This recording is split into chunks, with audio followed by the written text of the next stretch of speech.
Hi, this is Selene Store. Today ஒரு trick பார்க்கலாம். Sleeve எப்படி கட் பண்ணலாம்னு சொல்லிட்டு 4 feet puff எப்படி கட் பண்ணலாம்னு சொல்லி உங்களுக்கு காமிக்கிறேன். 10 ஸ்லீவ் லென்த் வந்து 10. ஸோ இந்த 10 நம்ம இங்கே மார்க் பண்ணிக்கிறோம். ஸ்லீவ் லூஸ் வந்து 9.5. 9.5ல பாதி வந்து 4.5. நம்ம இங்கேருந்து ஆர்ம் ஃபிட்டோட லெவலில் இருந்து கொஞ்சம் கீழே வந்து 12 எடுத்திருக்காங்க. அந்த 12 இங்கே மார்க் பண்ணியிருக்கேன். நெக்ஸ்ட் ஆர்ம் ஃபிட்டு வந்து 14 வருது. அந்த 14 இங்கே மார்க் பண்ணியிருக்கேன்.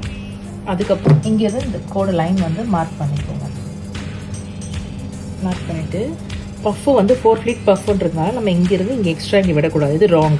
அதனால் மேலேருந்து நம்ம இங்கேருந்து கரெக்டாக ஒரு 2 inches மார்க் பண்ணி இந்த இடத்துலேருந்து கரெக்டாக இங்கேயும் ஒரு 1 inch, இந்த 1 inch தான் இருக்கணும். ஸோ இந்த கர்வ் எடுத்து இங்கேருந்து இப்படி கொண்டு போகணும். இப்படி கொண்டு போகும்போது தான் உங்களுக்கு இந்த 4 feet பஃப் இங்கே வரும்.